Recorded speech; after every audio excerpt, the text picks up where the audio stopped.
In the cold interrogation room at the Anjang City Police Station, the dim light from the old ceiling lamp cast a layer of dust over everything as if trapped in time. The heavy atmosphere carried an indescribable, eerie feeling, as if shadows were lurking in the darkest corners. The man sitting there, Trao Jia, curled up on the stiff chair, his hands clutching his pale face tightly. Sweat poured down his forehead, his eyes bloodshot with white flickers of veins as if haunted by an unnamed horror. Suddenly the door burst open and a female figure stepped in holding a thick file. It was Tu Tin, a first-level female police officer from the Anjang City Police Station. Her sharp gaze swept over Trao Jia, her calm voice rang out, "Mr. Trao Jia." Her image reflected in the bloodshot eyes of the man. Trao Jia panicked wildly, covering his face with both hands trembling as he shouted, "Quick, close the door! Close it now!" Tu Ting frowned slightly, quickly calming him with a steady tone. "Okay, I will close it, but first please don't get too agitated." She shut the door, walked to the interrogation table, sat down opposite Trao Jia with a patient yet stern expression. She asked, "Now can you tell me exactly what happened?" Trao Jia gasped, heavy breaths escaping his chest. He looked up, his voice full of despair. "I already told you wouldn't believe it anyway." Hearing his reply, Tin couldn't hold back her anger. She slammed her hand on the table and shouted, "Don't try to evade criminal responsibility by playing the fool." As she spoke, she threw her phone down in front of him. The screen lit up, showing an image of a woman tightly holding a motionless baby girl lying on the cold ground. Next to it was a painting of a family of 3 holding hands now torn apart.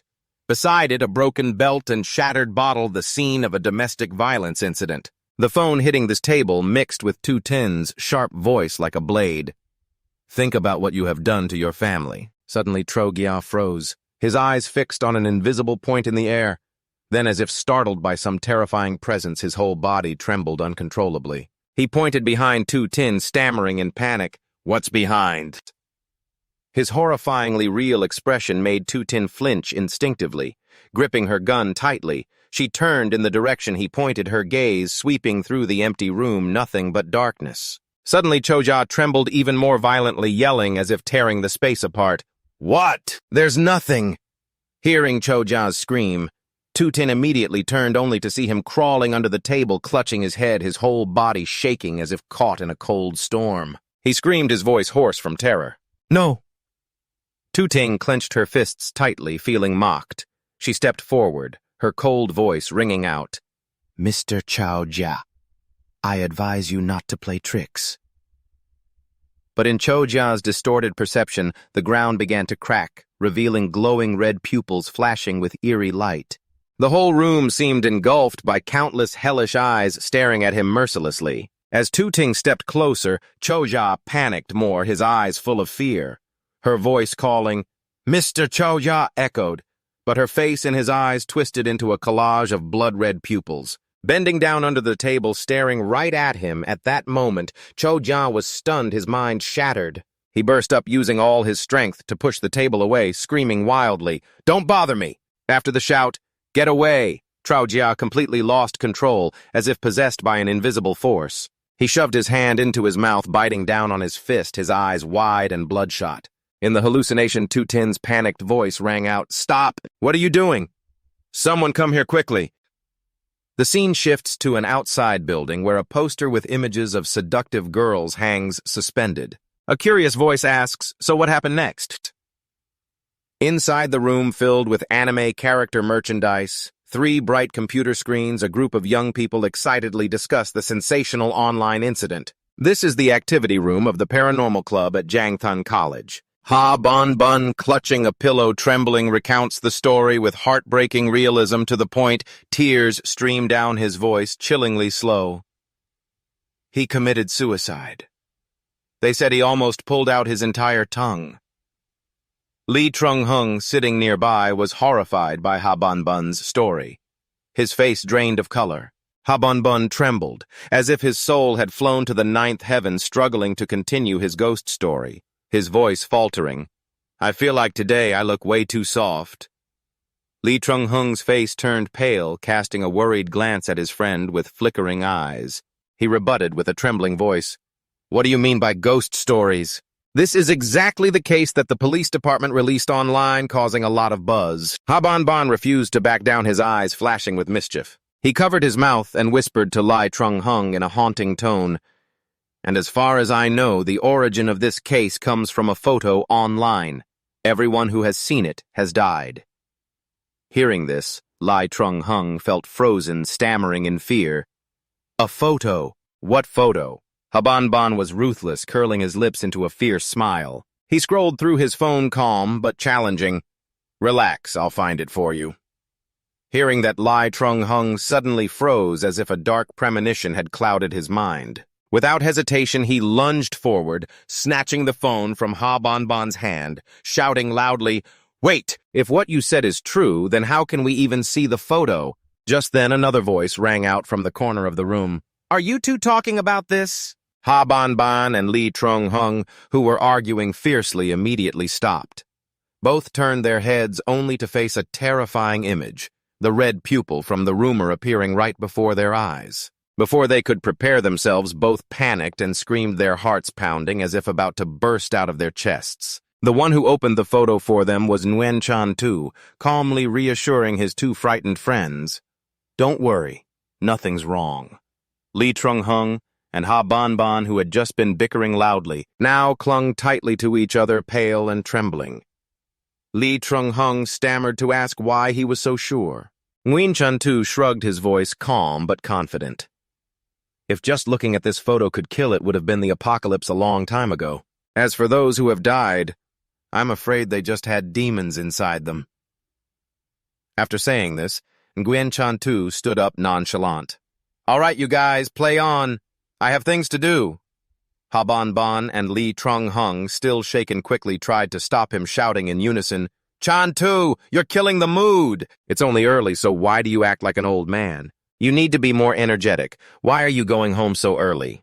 Aren't you going to school?" Guen Chanu just shrugged and waved casually. "No time." A moment later, the scene shifted to outside an old apartment complex, Guen Chanu's residence. He silently inserted the key, turned it gently, and the door creaked open to a dark, cold house with a faint hint of human warmth inside. Guen Chanu closed the door, his gaze deep and introspective, whispering like talking to himself. "I'm Guen Chanu, just an ordinary college student living an ordinary life."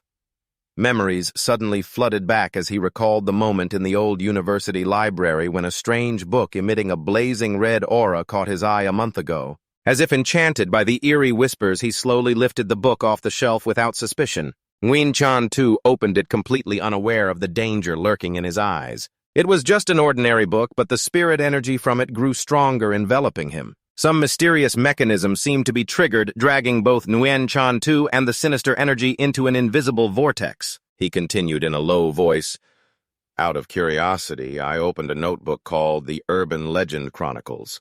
As the demonic energy gradually dissipated, everything returned to silence, but Guen Chanu's life was forever changed. He mumbled, eyes distant. "After that, I entered this world and became a student at Jiangtan University." Under a gray sky, rain pouring heavily, mixing with tears streaming down his cheeks, Guen Chanu knelt before the tombstone of the original owner whose body he now inhabited. The original owner's memories flooded back sharply like a blade. The original owner's parents died in a tragic plane crash, leaving behind a huge inheritance and a generous insurance payout. He whispered softly, voice heavy with sadness. "It gave me peace of mind, a safe shelter for now, no longer worrying about just getting by day to day." As the memories faded, Guen Chanu's gaze stopped at the mysterious book beside him, its pages turning on their own as if controlled by an invisible force. He muttered, eyes cold, "But my life depends on this notebook." Suddenly, a bright red line of text appeared on the white page like fresh blood spreading, "Enter the 30-day countdown." Guen Chanu froze, his hand touching the necklace on the artifact as if responding to a mystical summons. Before him, the sinister aura gradually condensed, taking the shape of the familiar notebook. He gripped it tightly, fingers trembling slightly as he opened it, and on the notice paper appeared clearly, "Urban Legend. Legend points. 328 morality points. 200 no spiritual power, added lifespan." 92 days. Note 1. The urban legends you write will become reality. Note 2. The effects of the urban legends you write will benefit you and earn a certain amount of legend points. Note 3. Those who die because of the urban legends you write will benefit you and earn a certain amount of morality points. Guen Chanu frowned, speaking slowly to explain, according to the notebook's rules, I must create urban legends and earn morality points to extend my lifespan. He flipped to the next page, eyes scanning the lines, and during this, he realized a terrifying truth. As long as the urban legends are recorded in this notebook, they inevitably become real.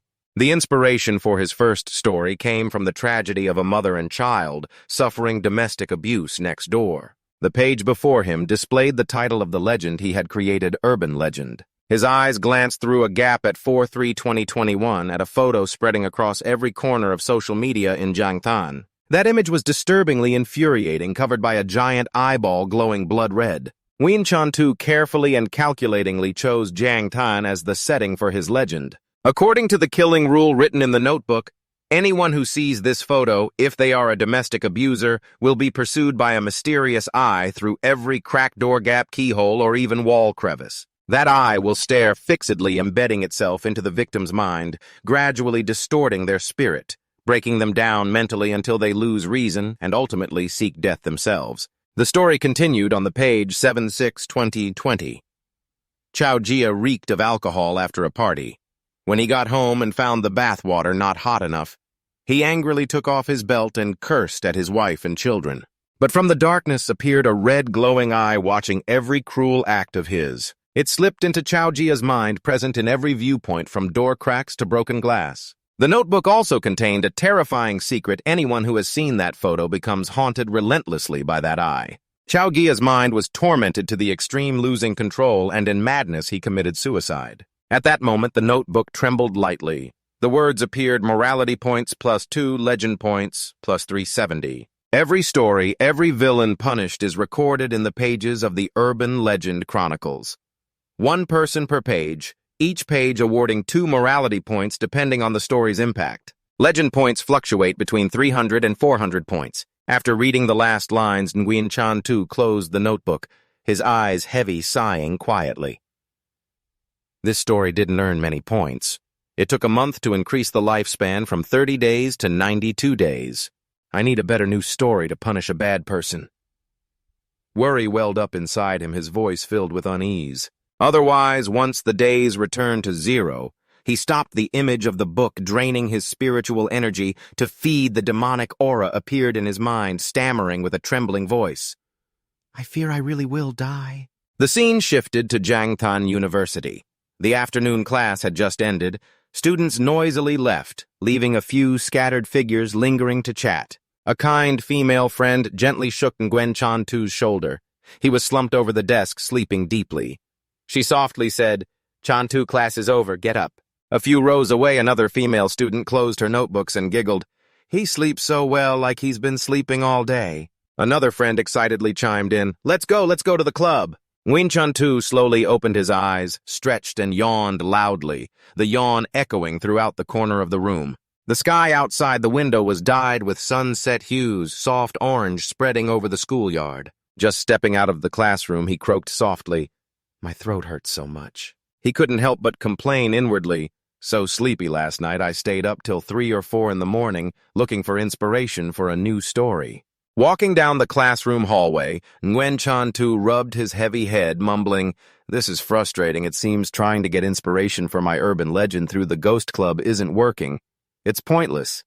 That's just a club with nothing to do all day, just watching and playing." Reaching the campus grounds, he held his phone, mind tangled in confusion, not knowing what to do. He thought about sending a message to say he wouldn't go today, thinking was easier than doing. Guen Chanu immediately started typing a message in the Ghost Club group chat. "Sorry I stayed up late last night. I'm going to catch up on sleep." Just now, right after the message was sent, his phone kept lighting up non-stop with a flood of responses. Li Trung. Hung jumped in with a dissatisfied tone. "Wait a minute, didn't you dare to shut down the club's activities?" Ha Banban quickly cut in suspiciously. "Wait a minute, Aren't you secretly playing the game of persuading everyone to admire DM? Then a series of stickers expressing dissatisfaction flooded the screen. Guen Chanu read it and laughed out loud, shaking his head, thinking to himself, what kind of joke is this? The problem here is life or death.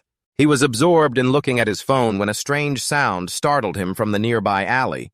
A gang of thugs was gathering. Huang Tuyen, the leader, grabbed Tan Teo-son by the collar, repeatedly punching his face while growling, "Kid, go die, you brat! I only took $50 from you, and you still dared to snitch to the teacher. Don't want to live anymore." Tan Teo-son's face was bruised and swollen, tears mixed with snot, raising his hands to shield himself, pleading in a trembling voice. "Brother, I was wrong. I know I was wrong. Please don't hit me anymore." Just then, Guen Chanu stepped forward, his eyes cold and sharp, his deep voice full of righteousness ringing out 5 against 1, "Don't you have any shame?" His words were like a blade that startled Huang Tuyen to turn around. He threw Tan Teo-son to the ground, gripping his club tightly and aggressively advancing toward Guen Chanu, growling, "Kid, who are you? Do you want to die?" But one guy in the group suddenly froze, recognizing him. He stammered nervously, calling out Guen Chanu's name. Guen Chanu frowned, his sharp gaze sweeping over them. "How do you know my name?" He quickly leaned in, whispering to Huang Tuyen with a worried tone, "Brother, let's go. This guy is crazy." But Huang Tuyen still didn't get it, brushing it off. "We have so many of us. Why be afraid of just one guy?" The other guy quickly pulled him back, speaking in a lower tone through gritted teeth. "Last semester, the 5 of us blocked him. 3 ended up hospitalized from his beating. 1 is still out of school." Hearing this, Huang Tuyen's expression stiffened, his eyes showing concern. The whole gang suddenly went pale, no longer as aggressive as before. Guen Chanu stood there, his cold gaze fixed firmly on them. After a moment of silence, Huang Tuyen threw his club to the ground, saying, "I'm hungry. Let's go eat," and hurriedly dragged his gang as they turned and left. Tan Teo-son trembled as he adjusted his shattered glasses, looking up at Guen Chanu, stammering a temporary thank you. After Guen Chanu's figure disappeared into the distance, Tan Teo-son still stood there, bowing deeply and loudly, thanking his classmate Guen Chanu, but in truth, the one who benefited was Guen Chanu himself. Inwardly, he thought, "I should be the one thanking you, my inspiration." Back home, he immediately sat at his desk, opened his computer, and his fingers quickly moved across the keyboard as he began developing a new topic for his urban legend. Guen Chanu's fingers flew across the keyboard. His eyes focused on the screen, and shortly after, an article was posted on the Zhangcheng University website. The article was carefully presented with sharp analytical charts and tight arguments under the bold headline, "School Violence, the Malignant Tumor of Society. Say No to School Bullies." The content cited a recent report from the Zhangcheng Teaching Evaluation Office. The report pointed out that even the most prestigious schools cannot avoid bullying. Most surveyed students admitted that the anti-bullying measures they were taught were ineffective. The survey report, conducted early last year among 854 students at 46 elementary and secondary schools, showed that 46% of elementary students and 73% of secondary students had been bullied at school. According to data from the city's Adolescent Development Research Center, over 80% of secondary students have experienced school violence. Incomplete statistics so far record over 2,000 school violence cases openly reported by the media this year. Another figure from the Youth Research Center last year showed that 58.9% of surveyed students were occasionally or frequently bullied by classmates. Guen Chanu pondered, eyes fixed on the article, murmuring thoughtfully, "It seems that in any world there is no place free from bullying." His hand unconsciously touched the stone on his necklace. The memory of Tan Teo-son being abused appeared vividly, the painful eyes and bruised face etched deeply into his mind. He thought coldly to himself, bullies most enjoy targeting those unable to fight back, and who also has no backing. The notebook appeared before him as if summoned by his will.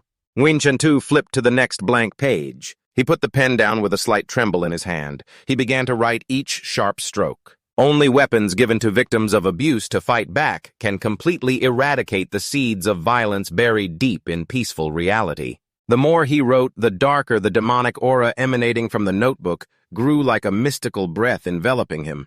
The surrounding space seemed to tremble. The notebook flickered with a blazing red light as if coming alive with the words of Guen Chanu. In the endless darkness, Guen Chanu's legendary points suddenly dropped by 30,000. A mysterious notification appeared on the notebook glowing with a demonic red light. Every time the clock strikes midnight on a website called Letters from Hell, enter the name of the person you resent. Then the red spider lilies will appear, and you will see a girl from the underworld. The image of a girl gradually appeared, slowly turning her head. Her dark beauty with eyes sharp as knives made the space feel frozen. She is Yu Min Ai, a ghost from the underworld. On the screen, a video appeared depicting a cruel scene of a female student being slapped hard, accompanied by a harsh voice yelling, "I told you not to come to school, yet you still dared to come." The bullied girl Kuk-le-ah was mercilessly grabbed by the hair and beaten by a blonde female student named Thak Hak Hue. Thak Hak Hue sneered with contempt. "You're so ugly and still going outside to disgrace everyone's eyes. If I were you, I would have died long ago." The female students around only coldly recorded the video on their phones with no intention of intervening. Someone even joined in, mockingly, "Yeah, and you even put on makeup, don't you feel sick?" In the video, Kuk-le-ah cried bitterly, but the crowd remained unmoved. Thak Hak Hue grabbed her hair tightly and laughed arrogantly. "Oh my God, come film this pig-faced girl. If I met her on the street, I'd think I ran into a ghost. Look at her birthmark." Amidst the venomous taunts, Thak Hak Hue shouted angrily, "What you still want to resist." But at this moment, Kuk-le-ah could no longer endure. Her eyes flared with a fire of resentment. Trembling, she pulled out a bright red cluster amaryllis from her school bag. With a trembling but determined voice, she looked straight at Thak Hak Hue. "Thak Hak Hue, you're the one forcing me." Kuk-le-ah repeated like a curse, "Go die, go die." Thak Hak Hue remained arrogant, grabbing her hair tightly and sneering, "What the hell is that?" Then her gaze fell on the cluster amaryllis branch, and she burst out laughing mockingly. "Dead! You really think you're going to kill me with that flower? What a moron."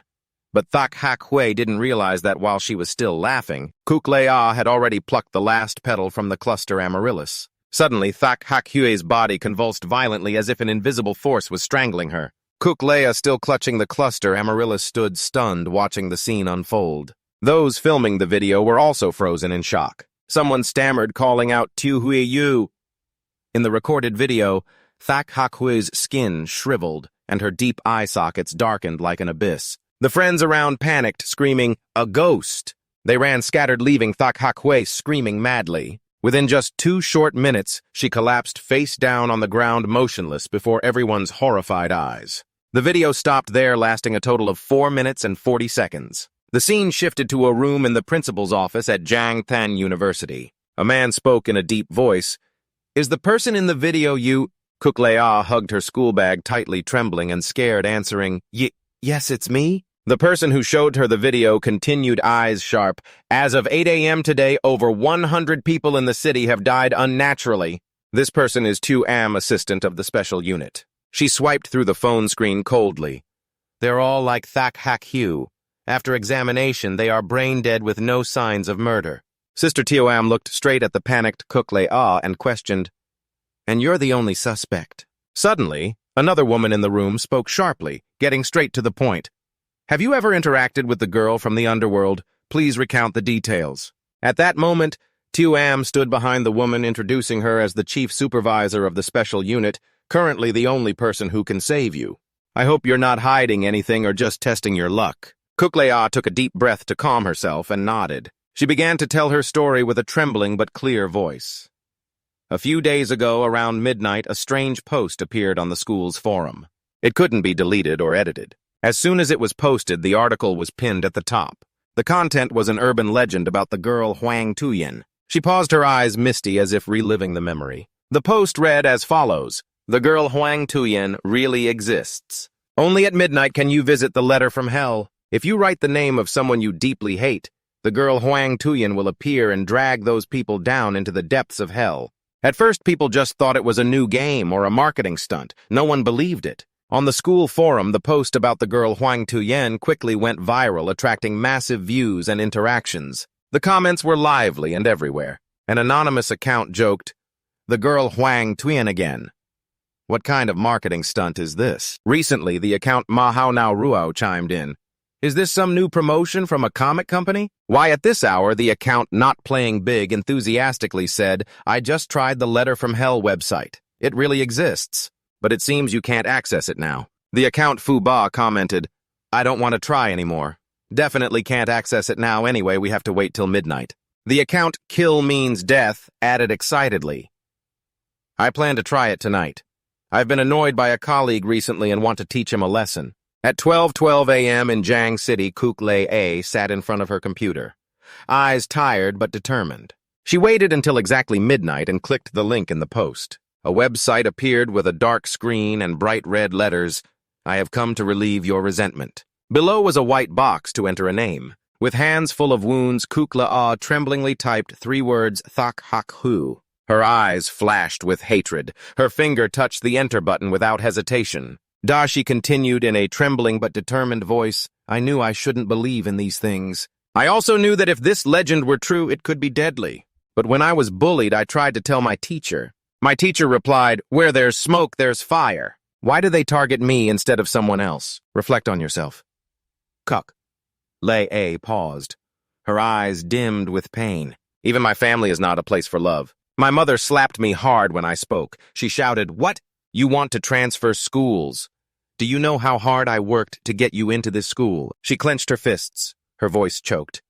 At school, I was constantly bullied by Thatch Hak Hugh and her friends. They always called me ugly and told me to scram. All this stirred up hatred inside me. It made me reckless, willing to do anything. I've suffered enough in life. If the girl Huang Tuyen can save my little life, then it's worth it. Without hesitation, Kukle A pressed enter. The screen showed a cold message sent. Kukle A tensely counted the seconds passing. 1 second, 2 seconds, 3 seconds. Everything remained silent as if nothing happened. Tears streamed down her cheeks. She held her face in despair, whispering, and I actually put my hope in urban legends.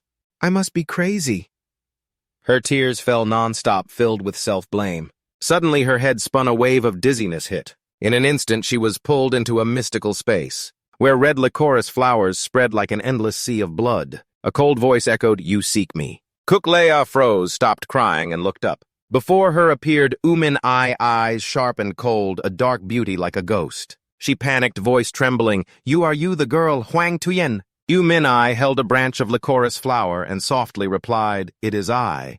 The space around them was under the canopy of a giant licorice tree glowing fiery red. Kuklea sat down heavily, heart-pounding. Umin Ai stepped forward, her voice gentle but cold. Don't be afraid, I have come to end your nightmares for you. Barefoot Umin Ai approached and handed the red spider lily branch to Kuklea. Follow me here, take it. Plucking all the petals means you and I officially have a contract. Kuklea trembled as she took the flower branch, her hands icy cold. Umin Ai continued in a low voice, in a moment, those you hate will be dragged down to hell. Kuklea listened intently, her eyes fixed on the blazing red flower branch. But Umin Ai added solemnly, however, after the revenge is done, your soul will also fall into hell. Kuklea's eyes widened in horror as she exclaimed, what? Umin Ai stared straight at her unwavering, cursing others will increase your karmic debt. After you die, your soul will not be able to ascend to heaven. It can only wander in torment in hell forever. Those words echoed sharply in Kuklea's mind like a chilling warning. Umin Ai concluded, whether to pluck the petals is your own decision. The memory ended, returning to the present. Kuklea wiped her tears tremblingly. Her voice choked as she continued. By the time I regained consciousness, I was already in the room. Everyone in the room fell silent, their gazes fixed on Kuklea. Suddenly, the principal's eyes widened in shock, as if he had seen something terrible. On Kuklea's chest, a curse flickered faintly, burning like a mysterious flame. Thanchi's sharp eyes immediately recognized the curse as the price of killing someone. What? She approached the girl calmly, but with pressure. In these past 2 days, have you had contact with anyone else? Was there anything strange about them? Kuklea shook her head weakly. No. Picking up the clue, Thanchi pondered silently as she put on gloves. It seems this curse is not contagious. It only affects those who have a contract. Her arm suddenly emitted a faint glow. Thanchi thought silently. Chi Tiu spiritual level is too low to clearly see this curse. One must act personally. Seeing Than Chi's expression, Chi Tium furrowed her brows, slightly puzzled. Has Than Chi discovered something? Could she be intending to use the Iron Hand technique? She knows well that this technique can take away everything, whether physical or spiritual, but the cost is not small. Than Chi gathered her strength, her body radiating a strange, strong, and cold green aura. She directed that spiritual energy into Kuklea, reminding, "Don't move, I'm helping you remove the curse." Chin Chi Tium stood tensely by watching, thinking, the price of the Iron Hand technique is that every time it's used, it takes something back from the user's body. Not clothes or objects, but the liver, spleen, heart. While Than Chi concentrated her spiritual energy to suppress the curse, sweat dotted her forehead, a sign of exhaustion. Inside Kuklea, a battle raged between two streams of spiritual energy. Gritting her teeth, enduring unbearable pain, she reached her limit and couldn't hold back, screaming like mad, "Ah!" A terrifying force burst from Kuklea's body, blowing everything around away. Everything happened too fast. The room descended into chaos. Than Chi couldn't react in time. The terrifying force from Kuklea threw her out, crashing against the glass door. The shattering glass rang sharply. Her body was blasted into the hallway. Chin Tium panicked, shouting loudly, "Miss Than Chi!" At the same moment, Guen Chanu sensed the abnormal energy and froze. His sharp gaze seemed to pierce through the walls, observing everything in sight. Though the hallway was silent, he clearly heard whispers from afar. A voice called out, "It seems the principal's office window is broken." Another voice added, "Did you hear the evil girl Thak Hak Hui is dead?" Some saw that Kuklea was called to the principal's office. Another suspicious voice interjected, "If I remember correctly, wasn't Thash Hak Hui the one who bullied Kuklea every day? Could the girl Huang Tuyen on the forum be real?" Guen Chanu closed his eyes to calm down and focused on listening. The name Kuklea appeared clearly in his mind. She was the first to come into contact with the girl Huang Tuyen. The notebook in front of him vibrated lightly. A page automatically flipped open, revealing new content. Student Kuklea from Jiang City University, in a fit of anger, logged into the Hell Letter website to write the name of classmate Thak Hak Hui. Then she met the girl Huang Tuyen. Thak Hak Hui suddenly passed away. Guen Chanu thoughtfully flipped to the next page, only a single line repeated in blazing red like blood. "Thak Hak Hui has been sent to hell," he thought silently, voice filled with worry. But within a few days, Kuklea agonized over whether to break a pedal or not. The number of people contacting the girl Huang Tuyen increased sharply. He murmured, "Actually, this isn't exactly what I want. To avoid harming innocent people, I set up a psychological barrier. Only those filled with deep resentment can write on the Hell Letter." But in just a few short days, Jiang City still had nearly 100 students die. This is really exaggerated. The notebook vibrated, showing a notification virtue score +1 legend, +150. Guen Chanu frowned, comparing mentally that the domestic violence case of Chao Jia still scored higher than the school violence case of Kuklea. Although the legend of the girl Huang Tuyen spread far beyond just a glance through the crack, the points earned were lower. He muttered thoughtfully, according to the notebook, domestic violence is more deserving of punishment, so it received more virtue and legend points. He bent down, eyes fixed on the notebook, flipping each page heart heavy with what was coming. The notebook vibrated lightly, showing a new notification legend, points 23,000 virtue points, 300 spiritual power. None added lifespan, 99 days. Guen Chanu smiled faintly in satisfaction, thinking that for now he doesn't need to worry about lifespan anymore. His hand touched the line spiritual power, none added. A flash of thought lit his eyes. He muttered, "Last night I tried experimenting with some mysterious spiritual power points." He tried to sense it, but his body still showed no change. He told himself it seemed like there was no difference. "Let me try adding a little more." His finger repeatedly touched the line spiritual power. Suddenly a notification appeared, spiritual power +1 virtue -1. This line repeated a few times, and Guen Chanu realized he had increased 9 points of spiritual power. But at that moment his body seemed to reach a limit. A dizziness overwhelmed him, causing him to collapse unconscious. The scene shifted. Through the window, Guen Chanu could be seen leaping from the highest step down below. His motion was lightning fast. He kicked through the air without touching the ground, gliding lightly like a ghost. He whispered in amazement, "But today after waking up, I discovered my auditory and visual senses had greatly increased. My body is also much stronger." After a while, he landed on the last step. His hand touched the pendant, eyes glinting with satisfaction. He thought silently, it seems, if I keep writing, I might become immortal. From afar, he saw Than Chi seriously but gently instructing Kuk Le-a. The power of this curse is very strong. Moreover, it's linked to your soul. Fortunately, it won't affect others for now. Next, officers from the police bureau will come to take you away. Guen Chanu used his keen hearing to clearly catch every word. Kuk Le-a asked nervously with a trembling voice. What will happen to me? Than Chi calmly reassured her quarantine and observation.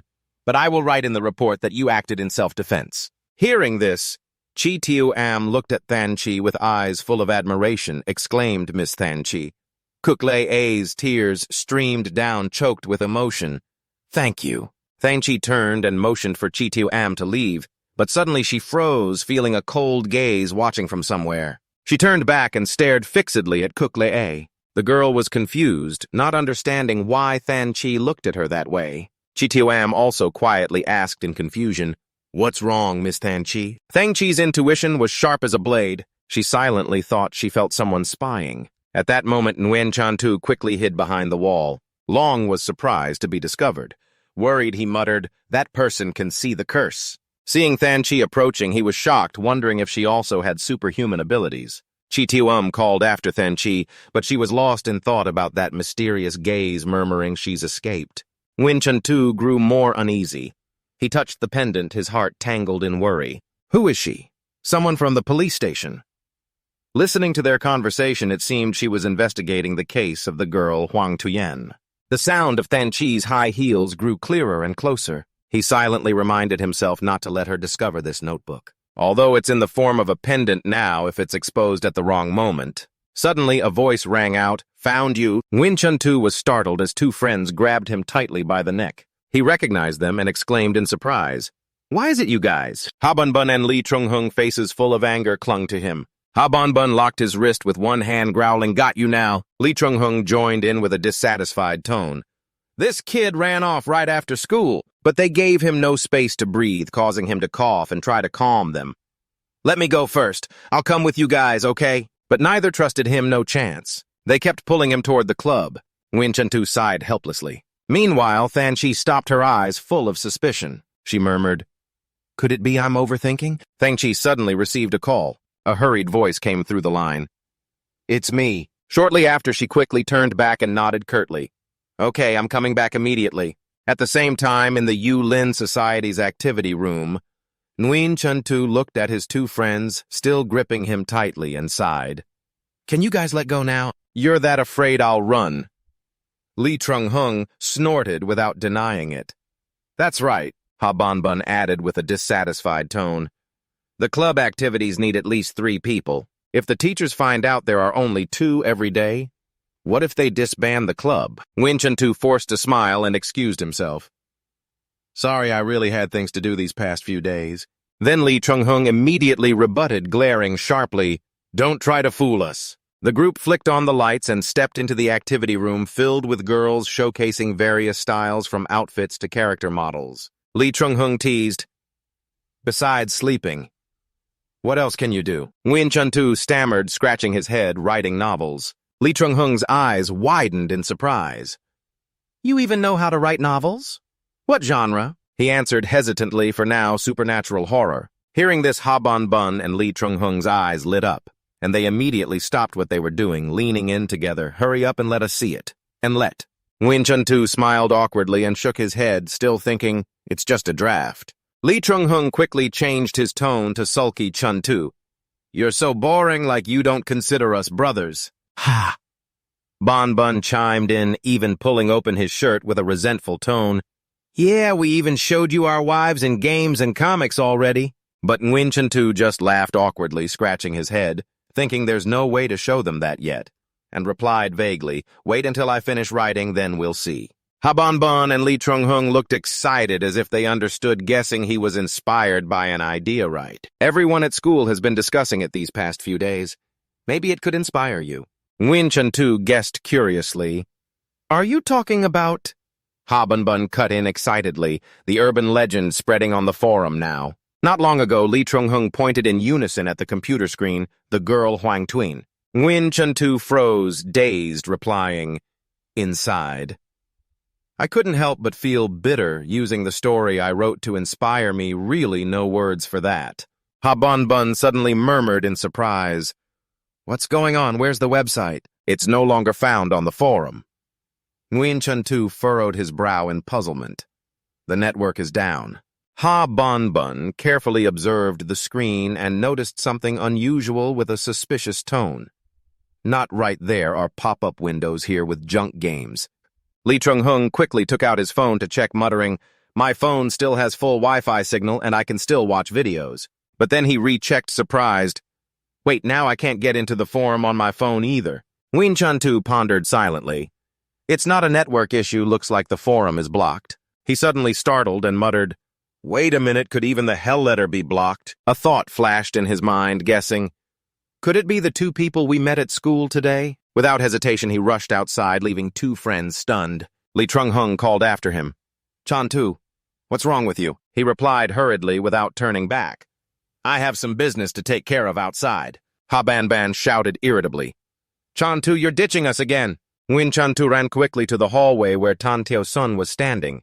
Suddenly, he was struck hard and fell to the ground. Wang Tuyen glared fiercely and growled, "You want to die? Still dare to snitch to the teachers." Seeing Guen Chanu appear, Wang Tuyen glanced at him with a provocative tone.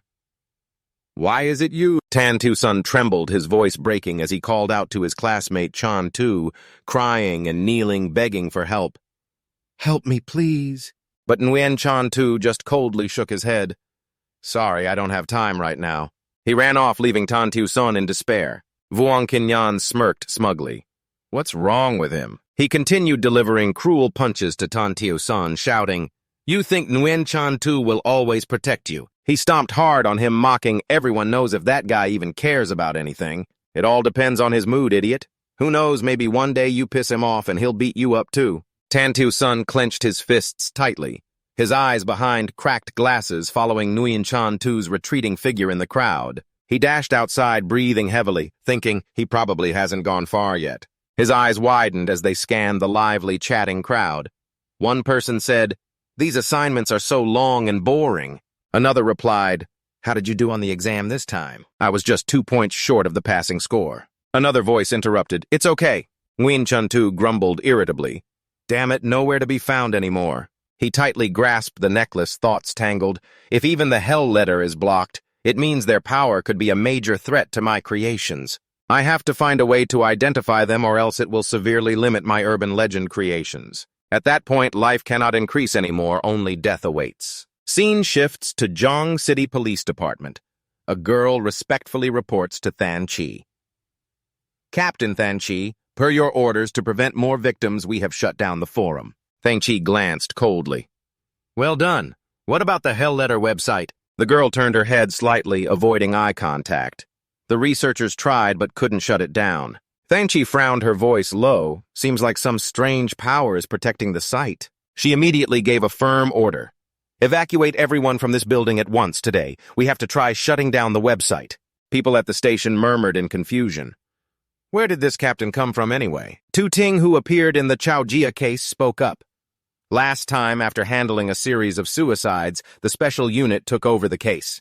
An employee asked in surprise, "Special unit?" Tu Ting explained, "The special unit is under the highest advisory agency of the Ministry of Public Security, specializing in strange cases the police can't handle. In short, this is a superior order. We just need to cooperate properly." Sister Tuam looked at Than Chi worriedly. "Captain Than Chi, is it just about blocking such a dangerous website?" Than Chi replied sharply. "How many days have you trained?" Sister Tuam stammered softly like a mosquito's buzz. "That, ma'am." Hesitating, glancing nervously at Than Chi, who sat sternly before her. Than Chi's cold expression looked like she was criticizing a serious mistake. "Why did the superiors send a rookie like you here?" Sister Tuam flustered, cheeks reddening, quickly bowed and apologized. "Captain Than Chi, I didn't mean to hide that I'm new." "I thought you already knew." Than Chi raised an eyebrow and waved her hand as if not wanting to dwell on it. "Forget it," she said with a hint of boredom. "It seems the experienced assistants in the special unit are really nearing extinction." She paused, her sharp gaze fixed on Chi Tuam. Have you studied the classes on spiritual entities? Vengeful spirits and the weird yet. Only Zi Xiaoyin immediately lit up her voice, becoming excited. I know these things. She confidently began to explain, her tone as if reciting a lesson by heart. Restless spirits are souls of those who died tragically or of old age. Basically, they're harmless, even benevolent. Usually, we perform rituals to help them move on. Vengeful spirits, on the other hand, are formed from lingering grudges combined with souls that haven't disappeared. If you encounter someone with the power to directly dispel them, fine. If not, run like hell and then find someone to eliminate them. She paused, lifting her head proudly. But I believe the supervisors can definitely destroy these abnormals. Qingji just slightly smirked, his faint smile laced with sarcasm. Then I'll tell you a harsh truth. He spoke evenly but coldly, like a night wind. To humans, abnormals aren't just an inexplicable existence. They're also something that cannot be killed. A terrifying scene appeared. Only abnormals can deal with or kill abnormals. So what about us humans? He tilted his head, his gaze piercing into Zi Xiaoyin. I can only figure out the killing patterns of abnormals, try to avoid being killed, and find ways to contain them in one area. He stopped, his tone dropping seriously. Do you know why you were only trained for 3 days before the special unit sent you here as my assistant? Without waiting for Zi Xiaoyin to answer, he continued coldly. Because when investigating abnormal incidents, you'll encounter countless strange things, and a slight mistake means death. The so-called assistant is just someone used for trial and error. Zi Xiaoyin trembled, eyes wide in horror. Trial and error. Her voice broke as if hearing something beyond imagination. Qingji ignored her panic, calmly explaining. This afternoon at school, you were supposed to test the curse. But why would a newcomer who can't even pronounce the curse come here? He shook his head, eyes briefly showing disappointment, then quickly performed the final step, fingers sliding over the keyboard to block the website. Finished, he turned to Zi Xiaoyin, his voice firm. All right, now release your spiritual power and press enter. Zi Xiaoyin froze, her eyes clearly confused, as if she didn't understand what was happening, hesitating, her finger hovering over the keyboard, afraid to press down. Qingji gave a faint smile, his gaze gentle as if soothing the young girl's fear. Don't worry, he reassured with a teasing tone. According to the contract, if you die, your family will receive 5 million in compensation. Standing before the keyboard, Zi Xiaoyin's hands trembled, her face pale as if hearing a fatal prophecy. Seeing her hesitate, Qingji raised an eyebrow, his voice calm but cold. Of course, you can also choose to give up, leave this room, and quit the special unit. Zi Xiaoyin bit her lip. Legs, shaking, slowly moved toward the keyboard, took a deep breath, mustered all her courage, and with trembling hands firmly pressed. Enter, shouting loudly, ah! At that moment, blue lights flashed brightly from the keyboard like an energy burst, releasing terrifying power that threw both of them backward, shattering the room's furniture with clattering crashes. Zi Xiaoyin was thrown against the corner wall, tears streaming as she sobbed, asking Qingji, is it over? On the computer screen, flickering, unstable light appeared. Qingji narrowed his eyes, observing carefully, his voice thoughtful. Looks like this abnormal isn't as terrible as I thought. But then Zi Xiaoyin suddenly cried out in a trembling, terrified voice, Huh! The computer screen suddenly turned blood red, displaying the face of a girl with a terrifying expression, along with a chilling message, the letter from hell. Panicked Zi Xiaoyin clutched Qingji's arm tightly, shouting, What is this? On the screen, the horrifying girl's face still lingered with a message below. Are you sure you want to block this program? Without hesitation, Qingji immediately pressed the block command, but things didn't go as planned. Another message appeared, failed to close the letter from hell. Perhaps this was a warning from the abnormal. The computer screen was now a blazing red, like fresh blood spilled everywhere. Zi Xiaoyin stammered, her voice trembling, Qingji. Before she could finish, Qingji interrupted sharply, his eyes sharp as he looked at her. Your performance isn't bad. Grow up quickly. He fell into deep thought for a long moment. Eyebrows furrowed slightly. If this really is a warning from the abnormal, things are going to get tough. This was something the special unit had never discovered since its establishment. Are abnormals beginning to develop intelligence? Thantry continued, I also want you to help me take a look at that eyeball painting. Hong Am paused, her tone turning serious. You probably heard already that painting has killed nearly 200 people. According to the documents provided by the police department, anyone who looks at the painting will die from mental shock. She stopped, her voice full of doubt. So why do you want me to look at it? Hong Am burst out laughing, her tone teasing with a hint of playfulness. Then try, you won't die anyway. But immediately after, she pretended to sulk, her voice full of dissatisfaction. Who asks for help so coldly? Aren't you a good colleague anymore? She stopped, her eyes flashing as if she'd just had an idea. So how about this? Let's cooperate. There just happen to be two bizarre cases. We combine our investigations. At least we won't be as scared together as we would be alone. Then even if things go wrong, we'll have someone with us. Thantry nodded slightly, his tone calm but resolute. All right, but first you investigate the case of the girl Huang Tuyen. This matter is a bit serious, I'm not joking with you. The police departments assembled then. I hung up before Hong Am could say more. She immediately ended the call. Hong Am was stunned, murmuring with surprise. She agreed so quickly. At the same time, at 11:58 p.m., Guen Chanu sat in front of his computer screen, his fingers swiftly moving over the keyboard, eyes deep in thought. He recalled the afternoon when the two had just left school. The forum was immediately frozen, surely to prevent the legend of the girl Huang Tuyen from spreading. He frowned, muttering, could they have the ability to lock down the hell letter? Just checking the recorded numbers will tell. He opened his notebook, flipping through each page carefully. Looks like they belong to an organization specialized in solving certain mysteries. That's troublesome, didn't expect such an organization existed. Suddenly the computer screen flashed a notification, time's up. Guen Chanu was startled, eyes wide with amazement. The website wasn't closed. He looked down at the notebook where bright red letters appeared. Jiangxi City Special Unit 2AM logged into the hell letter. Closing the hell letter failed. He sighed in relief, corners of his mouth lifting into a satisfied smile. Good, looks like I still managed to save it. He told himself firmly, if they can't freeze the hell letter that proves their abilities haven't yet found a way to control the girl, Huang Tuyen. But then he frowned, eyes showing suspicion. What's the relationship between the special unit and those two? He tried searching online but found no results. He thought quietly in a low voice. There's no information about the special unit on major forums or social media either. No matter what, we can't let our guard down. Guen Chanu stood up, his silhouette quietly blending into the darkness.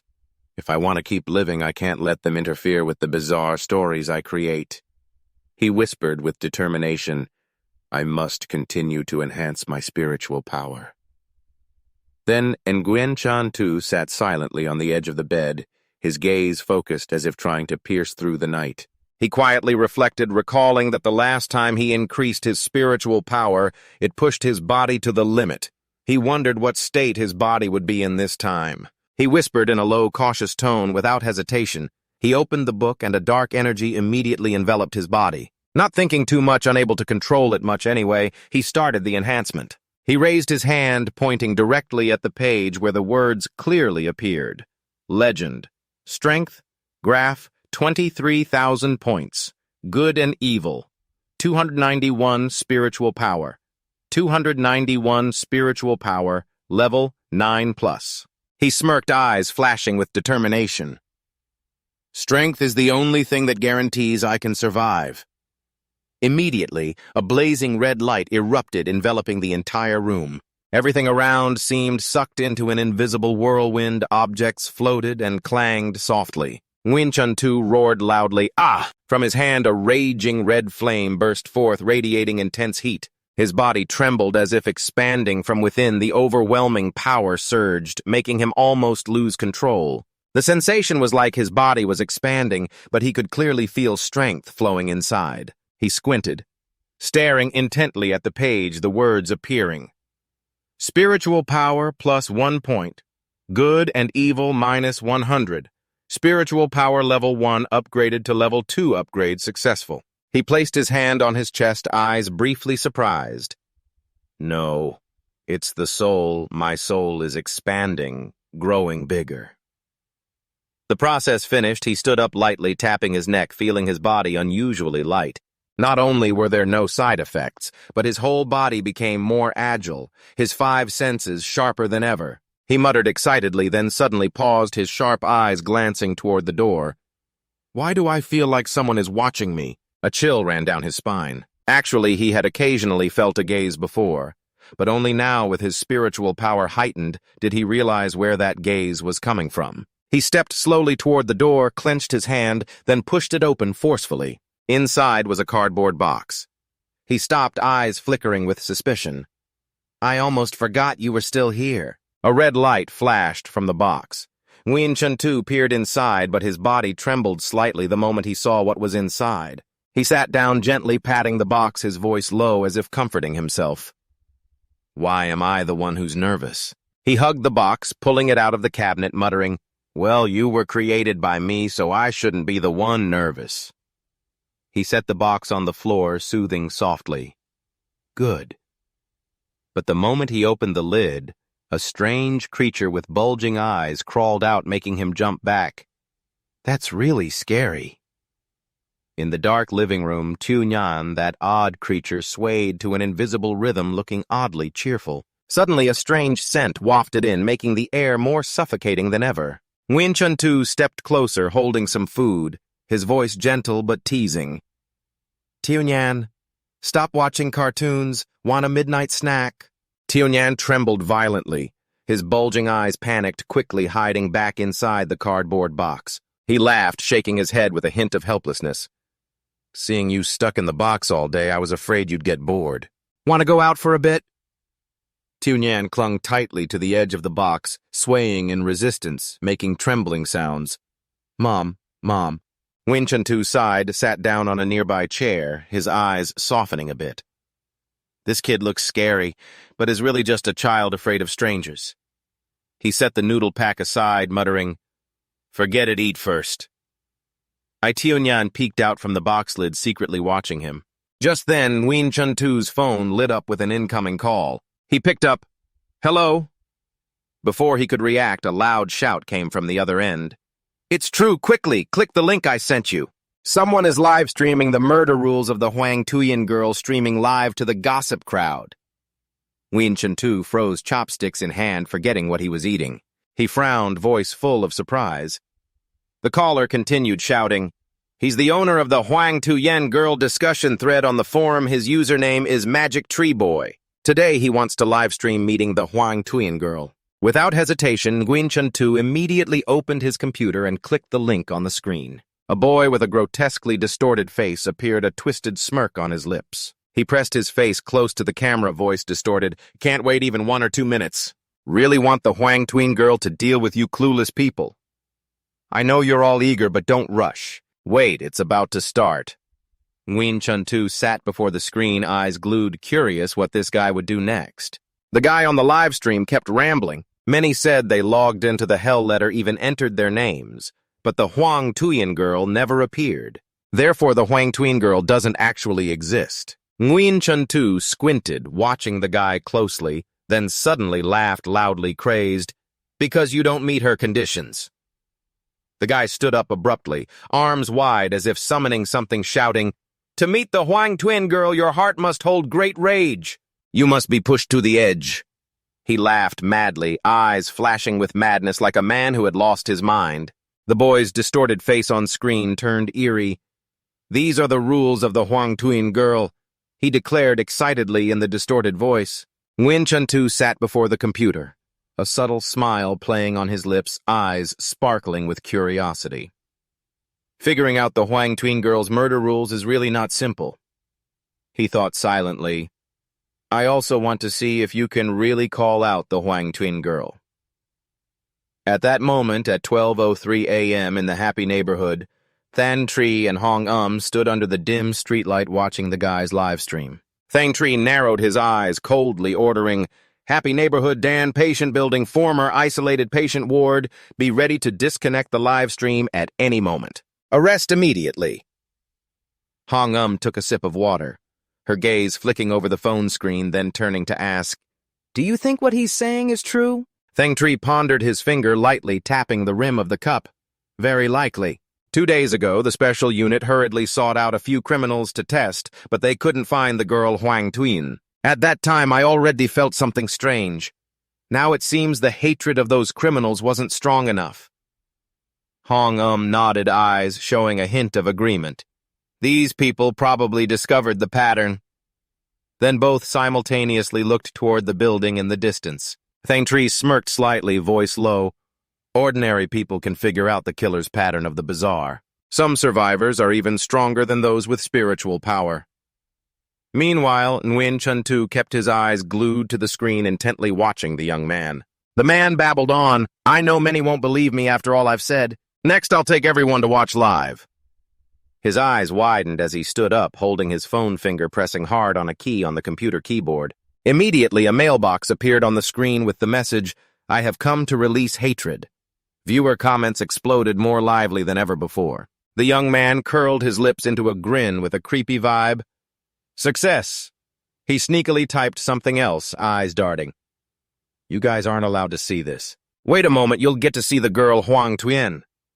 He was nervous, hands trembling as he prepared to hit send, eyes shining brightly as if expecting a miracle. But at that exact moment, the live stream suddenly disconnected. Viewers were stunned, buzzing with chatter. Guen Chanu, slumped eyebrows furrowed. The live stream stopped.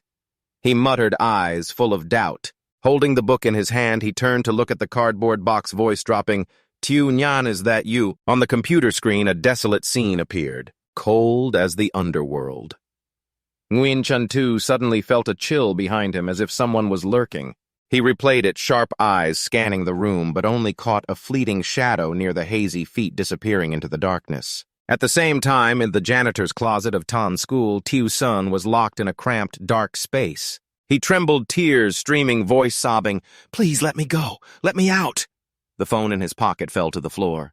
He crawled over to pick it up, tear-streaked face, eyes flashing with burning hatred. "They all deserve to die. Just die." He shouted angrily, "Isn't it said the girl Huang Tuyen is real? I want her to take all of you away." Tan Tiu Sun frantically pressed on the phone screen, mind drowning in painful memories. He recalled being brutally beaten by Vuong Qinyan, who with a cruel smile punched and yelled in his face, "I heard the legend of the girl Huang Tuyen is popular lately." At that moment, Tan Tiu Sun lay on the ground, only weak sobs left. "Yes." Vuong Qinyan continued, voice full of sarcasm. "Did you also write my name down? Quiet now, huh?" Tan Tiu Sun had no strength to resist, only begging desperately. Though I'm weak, Vuong Qinyan's punches kept raining down relentlessly. He roared threateningly, "I'm telling you, if you dare do that, I'll send you straight to hell." Tan Tiu Sun screamed in pain, voice breaking, I didn't. Vuong Qinyan sneered with a wicked smile, clearly malicious. "But I do want to know if that legend is true. That guy Guen Chanu didn't even see you get beaten or rescue you. How do you say that isn't hateful?" Tan Tiu Sun recalled being abandoned by Guen Chanu, his heart full of hatred. He cursed while wildly tapping on the phone. "Exactly, it's all your fault, all your fault. If you hadn't refused to save me, I wouldn't have been beaten. I've really had enough." He entered Guen Chanu's name into the input box, fingers trembling as he pressed send. Immediately, a mysterious shadow of the underworld appeared before Guen Chanu. He was stunned, eyes flashing with confusion. No, that's not right." He muttered, voice full of doubt. "I created the urban legend, yet someone else can still use it to kill me." He stared directly at the underworld shadow, eyes cold yet betraying unease. "Now you want to take me to hell." The underworld shadow resisted.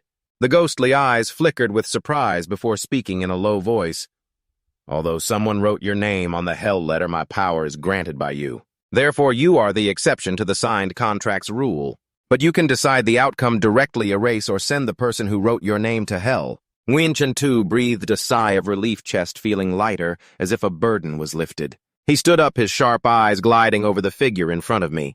"Understood," he said in a deep but determined voice. Then he frowned and asked, "So who wrote my name?" Yu Min-ai immediately replied in an even tone as if reading a verdict, "Tan Tiu Sun." Guen Chanu repeated with suspicion, "Tan Tiu Sun. Who do you know him?" He pondered, his mind flashing images of Tan Tiu Sun. That guy once boldly declared in front of a crowd, "It's clear I wrote Guen Chuntu's name. I saw the girl Huang Tuyen. Why didn't he go to hell? Guen Chanu is a problem. Everyone must catch him." He smirked, his eyes flashing coldly. "If we directly break the contract, making him realize he's not going to hell, he might expose us in front of the special division." He turned to Min-ai, his voice low but decisive. "Then let him go to hell. But I want to meet him first." Min-ai nodded slightly respectfully. "Understood, sir?" Immediately, Tan Tiu-sun's face appeared in the space. He startled awake, eyes wide in panic, shouting, This is the girl Huang Tuyen." Not seeing the ghostly figure before him, Tan Tiu-sun trembled, his voice faltering. No, that's not right. It's not her. Should Guen Chanu be sent to hell? Why am I here? I clearly plucked the red spider lily petals down to Guen Chanu. Without changing clothes, wearing a terrifying demon mask, he slowly stepped forward, his voice cold and echoing like from the underworld. "You are Tan Tiu-sun. Tell me, why did you write Guen Chanu's name in the hell letter?" Tan Tiu-sun startled and stepped back, tripping and stammering. "Why should I ask myself? I'm not ready to die yet." He panicked, his eyes restless. "What about Guen Chanu I know? Did he also curse me?" He lost balance and fell backward. At that moment, a swarm of black demons clung to his body, dragging him into the darkness. Tan Tiu-sun screamed in horror. "What is this? Help! Help! Please save me." "You." Min-ai stepped closer, his eyes sharp like blades, his voice threatening. "Answer the master's question." Guen Chanu raised his hand, and streams of black energy shot out, squeezing Tan Tiu-sun's chest tightly, forcing his head to bow down. He shouted loudly, trembling, "I'll speak! I'll speak. He helped me once before. But when I was bullied by Vung Kin-yun the second time, he acted like he didn't see it. If he hadn't seen it, he wouldn't have saved me from death. Vung Kin-yun stopped beating me and locked me in the storage room." Guen Chanu narrowed his eyes, his voice cold but sharp. "That's why you resent Guen Chanu."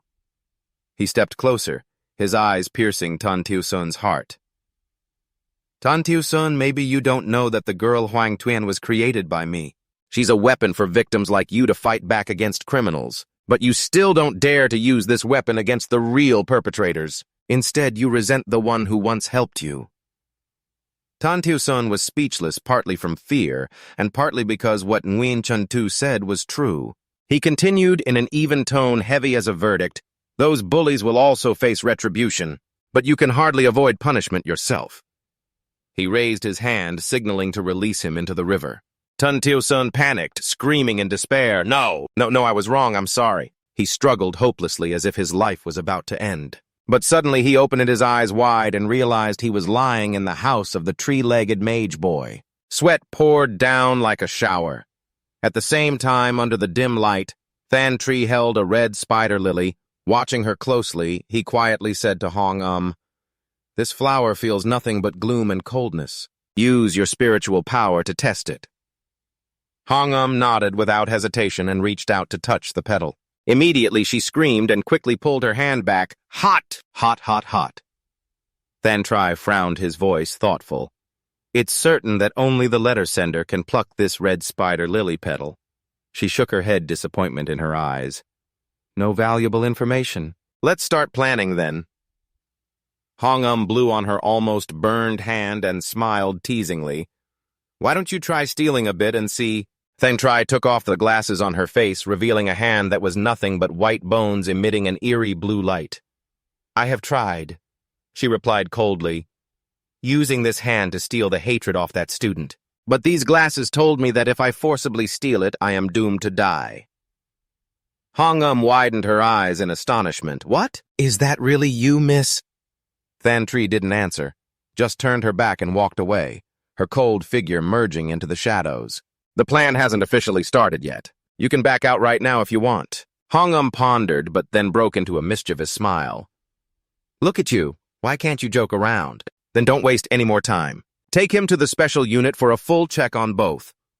Stepping out of the room, Hong casually dragged the magic man with tree legs, the tightly bound man still struggling on the floor outside. Elsewhere, Guen Chanu silently observed the two figures through the pages of a book. He was thoughtful, his eyes flashing with doubt. but I have always doubted whether this world truly contains the supernatural. If so, how strong are their powers? Can they directly confront or kill the anomalies? He flipped through the pages, whispering, as if questioning himself. Based on this notebook's observations, one can even confirm something.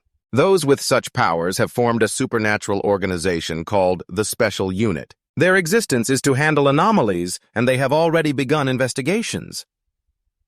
Beside him, Min-ai whispered while Tianyan and Tiao seemed relieved that they hadn't yet found a countermeasure. He nodded with a low voice, "Keep monitoring them." Then Min-ai tilted her head slightly, her eyes flashing with eerie light. "Sir, you have another mission." Guen Chanu smirked, eyes fixed on the water. "I know," he replied evenly, but with firm determination. "You go ahead, then." In the special unit's interrogation room, a man was handcuffed tightly, his face twisted with hatred. He shouted hoarsely toward Hong. "Murderer! That murderer killed my daughter!" Hong lazily yawned, indifferent, her eyes casually glancing over him. Thang Tri stood beside her, frowning, his voice thoughtful. "A normal person would not have such a deep grudge against you. What did you do?" Hong propped her chin, speaking calmly, as if telling an old story. "Maybe because I killed his daughter." Thang Tri raised an eyebrow, not too surprised. "Oh, that's an anomaly." Hong nodded her eyes briefly, recalling, "It was when I first joined the special unit. During a patrol, I sensed a faint anomaly on his daughter. You know I was extremely hateful then. The anomaly was subtle, but when I looked up, that anomaly had already noticed me. The student was already dead, only her body was occupied by the anomaly. In the end, I killed her." She paused, eyes turning cold. Before dying, she let out a cry that she had been discovered. The man roared angrily, his eyes bloodshot. "You liar! You're the murderer! You killed my daughter!" Hong shrugged without denying teasing. Yes, I killed her." She stepped closer, holding out her phone, the screen showing a dark website. "Now I'm giving you a chance for revenge. This site is the Hell Letter. Just write my name here and I will go to hell." The man shouted loudly, voice trembling with rage. "Catch her, you're all accomplices. Why don't you arrest her?" Hong turned to the others in the room, her gaze sharp as a knife. "Everyone out first." After the room emptied, only Tiao stood outside the door, worry in her eyes, looking at Thang Tri. "Is it okay for us not to be in there, Senior?" Hong and Thang Tri kept calm expressions, their voices even but sharp. "None of us can be in there. This step is the most confidential of the special unit." Seeing Tiao still confused, she frowned slightly and explained further. "You probably don't know the special unit possesses an anomaly item called the death record. With just a photo knowing the name and birth details, it can cause that person's death. That's why whether it's me or Hong, we always use code names. Our real names are the highest secret, no one can find them except the head of the unit. Neither you nor I have the right to know Hong's real name." But Tiao still looked puzzled curiosity in her eyes. "Then the person just now—" Thang Tri cut her off coldly. "Drop your useless curiosity. People in the special unit shouldn't have such interests." She paused, her sharp gaze sweeping across Tiao. "Since his daughter died, his nerves have long been unstable. He was arrested for drinking and then beating his wife until she was injured. So it's better to let him choose a useful death." Suddenly, Thang Tri froze the door in front of her, glowing bright red like fresh, splattered blood. One of her eyes flashed with a mysterious blue light reflecting back. She was stunned when she saw the scene of Min-ai handing a red spider lily to someone. The glowing red figure gradually faded away before Min-ai. Thang Tri hurriedly slammed the door shut, her heart pounding. Tiao stood nearby, worriedly asking Master Thang Tri, "Are you okay?" Thang Tri adjusted her glasses, maintaining a calm expression. "I'm fine." But at that moment, she caught a glimpse of Min-ai's figure appearing behind Tiao. A cold shiver ran through her scalp. Thang Tri was stunned, eyes wide with shock. Everyone around hurriedly gathered around her, anxiously asking, "What happened to him, Miss Thang Tri?" She quickly regained her composure, thinking it was a warning, and signaled everyone to go inside, her heart heavy with worry. On the contrary, she hoped it wasn't a warning. If the supernatural can warn us, then it proves what I suspected earlier is true. They have evolved consciousness. She turned to Hong, her voice urgent. Hong, don't really die. But the scene before them left the whole group speechless. Hong lay there, eyes wide open, blood streaming from the corner of his eye. Elsewhere, Hong suddenly woke up, his hands and feet tightly bound. He looked around, his voice trembling with suspicion. Is this really the underworld? Yu Minai moved his eerie face close to Hong, his cold gaze piercing through him. Guen Chanu stood silently on the side, a mysterious smile curling his lips. If you risked your lives to check, then watch carefully. He thought silently, then spoke in a low voice, ordering classmate Tu Ai start moving. Min Ai nodded, his slender finger lightly touching Hong's forehead. Immediately horror flashed in Hong's eyes. His body seemed to be pulled down into an endless abyss. Countless pitch-black arms reached out from the darkness, binding him tightly. Before him, a grotesquely magnified demonic face appeared, making Hong hover in mid-air, trembling all over. Guen Chanu stepped forward, his voice icy cold. You who trespass in hell, you have come. Hong panicked, stammering, No, that's not right. He opened his eyes only to realize he was still tightly bound on Min Ai's boat. His gaze shot into the distance and caught the eerie figure of Guen Chanu standing under the moonlight. Suddenly, Hong's eyes widened as if he saw something terrifying and dreadful. So scary. My courage, my strength, it's all been completely eroded. He trembled, his voice cracking. So this is the boat. Suddenly, he plunged down as if falling into an endless waterfall. Hong was swept away by the current, his body sinking deep into the darkness. But at that moment, he opened his eyes wide to find himself back in reality, surrounded by the worried faces of his teammates. Sir Hong, you're awake. They cheered joyfully.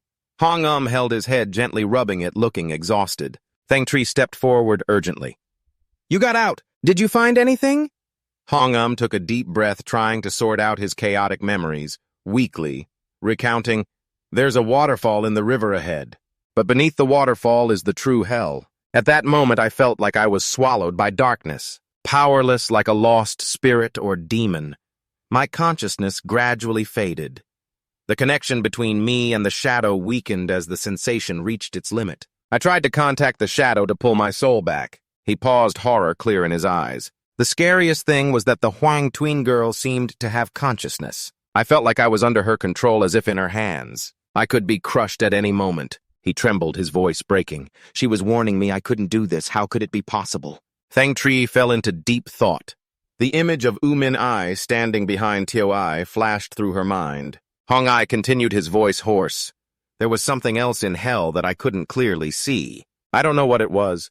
Maybe another supernatural entity. Then Try suddenly cut in with a sharp gaze. All right.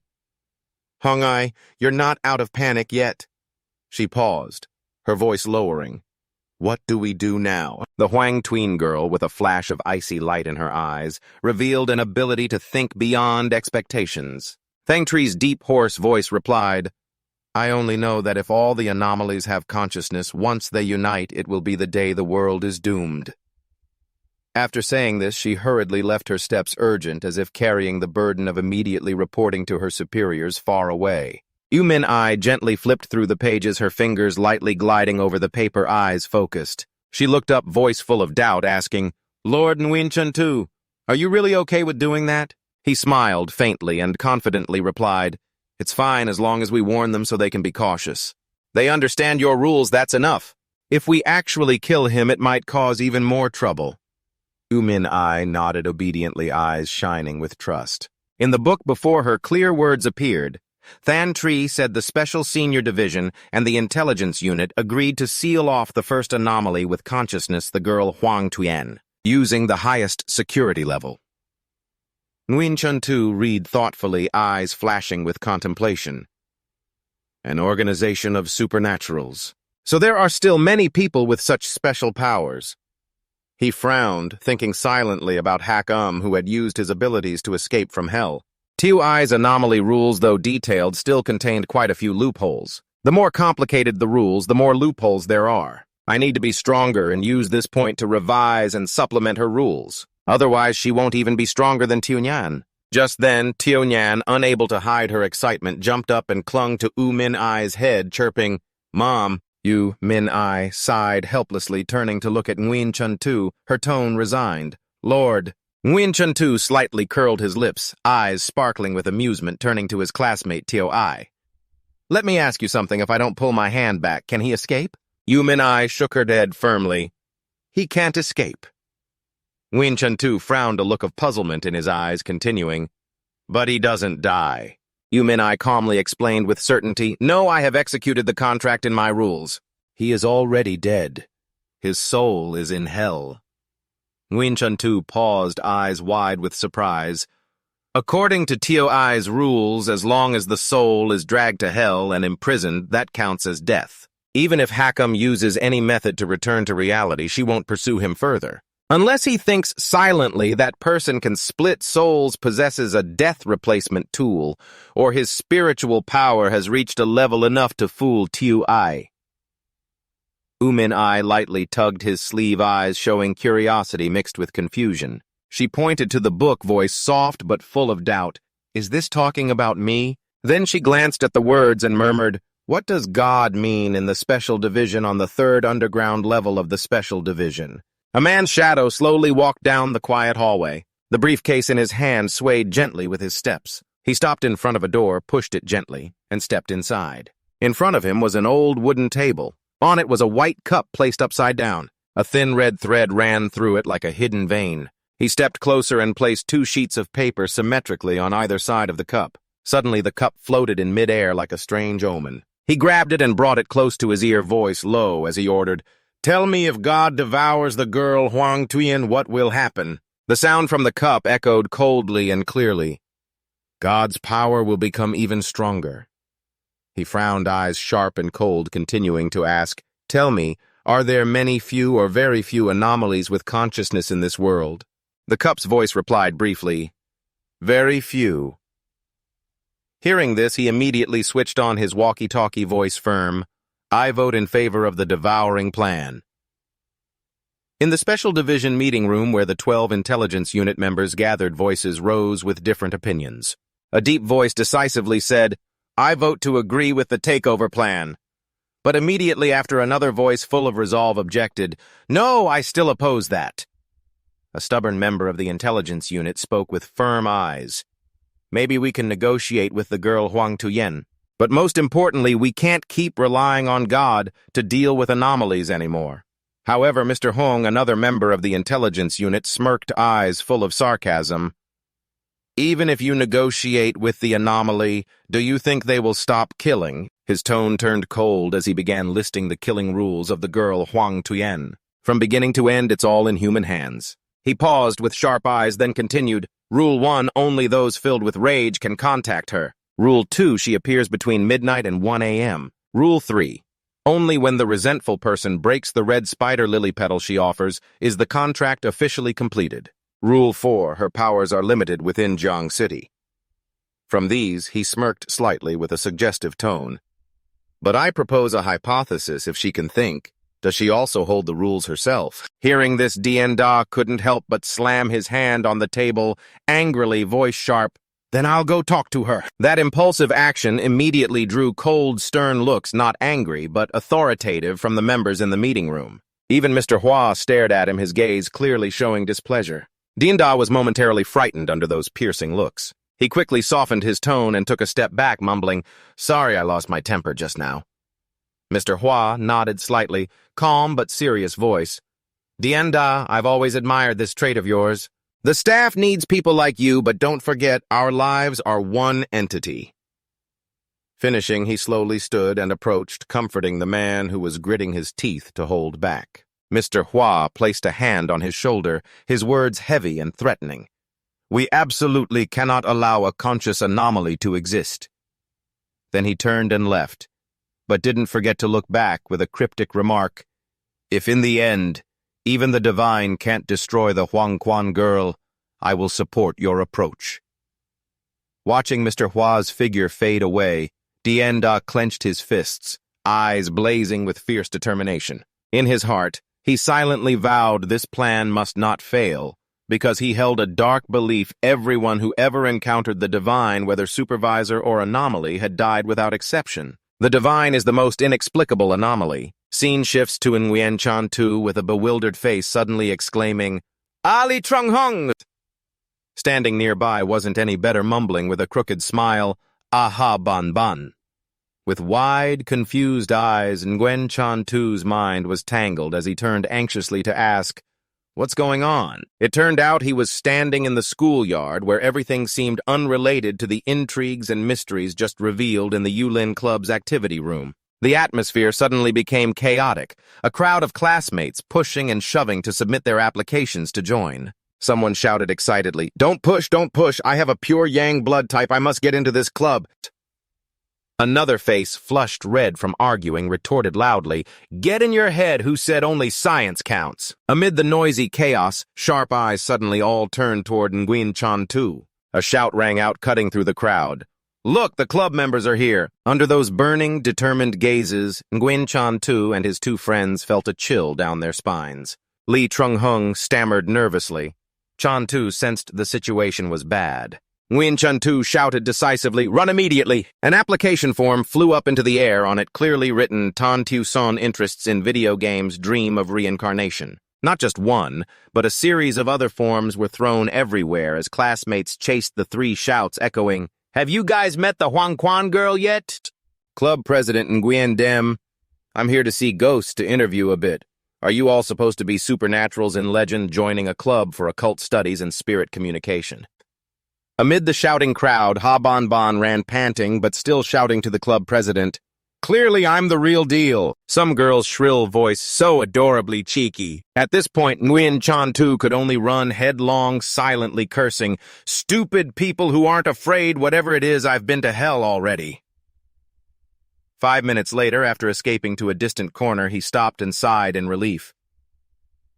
"Looks like we got away."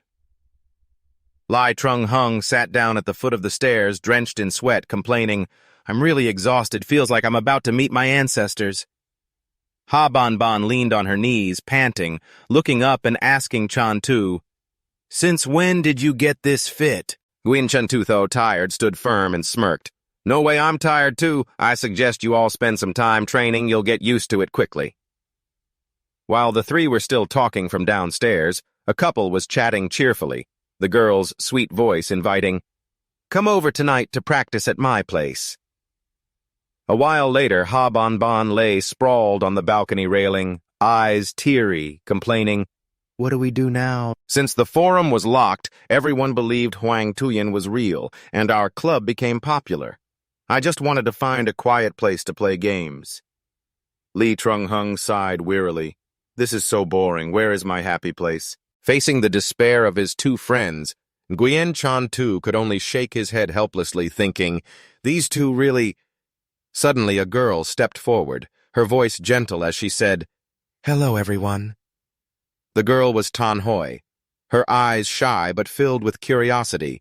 She timidly spoke, "You guys are members of the Yulin Club, right? May I ask if my application to join has been approved yet?" Seeing her look unfamiliar, Guen Chanu frowned with a questioning tone. "Who is she?" Lee Trung Hung's face suddenly flushed, his eyes sparkling with delight as he quickly said, "I remember now."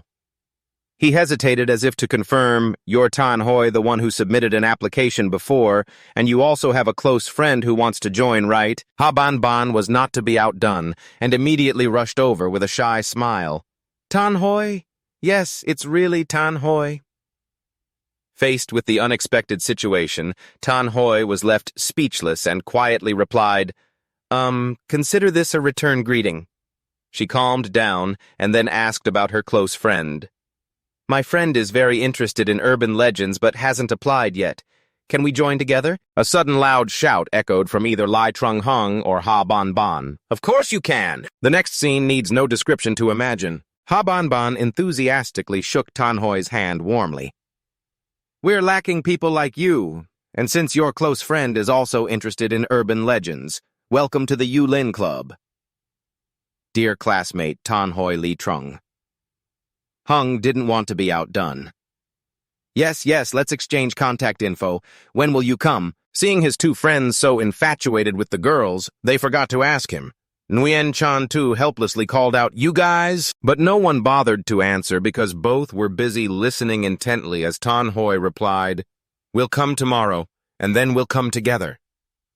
Immediately after a ding rang, the phone notified a new message while the necklace on Guen Chanu's neck suddenly glowed brightly. He glanced at his two friends happily scanning the QR code to add Tan Hoi and silently wondered, what's going on here? Suddenly, Tan Hoi startled as her phone vibrated. She murmured, new message. Guen Chanu stepped closer, eyes serious and voice low. "Classmate Tan Hoi, may I ask, are you talking to that other friend?" Tan Hoi didn't hide it and responded frankly, "It's not a group message. Recently, there's a very popular game where you find a few good friends or strangers to form a group. Each person picks a number freely, then shares their story starting from number 1. Because it helps relieve mood and stress, and you don't have to comfort others, many people play it." As soon as she finished speaking, the atmosphere suddenly turned cold. Shadowy, vague figures resembling people dangled in the corner. A dark, ominous eye hovered in midair as if watching every word she said. Everything appeared vividly terrifying just as she described. We call it your turn now. Scene change. Guen Chanu sat pensively on the chair in the living room, eyes deep in thought, muttering in his head, "By now, my power has surpassed level 2 spiritual force enough to sense things that aren't human. Could it be that what's on Tan Hoi's phone is also—" Before he could think further, Xiaonan suddenly climbed onto his shoulder, her round eyes fixed on the book on his lap. The content of the book made him pause, his face showing clear surprise. If you sense the existence of a special friend, you must keep your distance and not have any curiosity at all. He frowned. Feeling uneasy, keep your distance.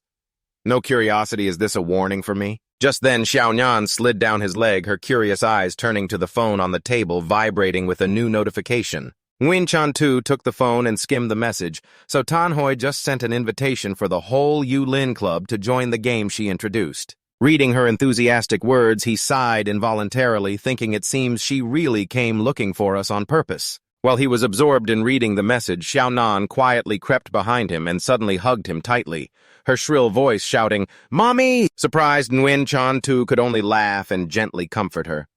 "Oh, it's Xiaonan. Sorry. Wait a bit, and I'll play with you. Mommy." Xiaonan glared at him with a pout, suddenly rushing forward to hug him tightly, babbling nonstop.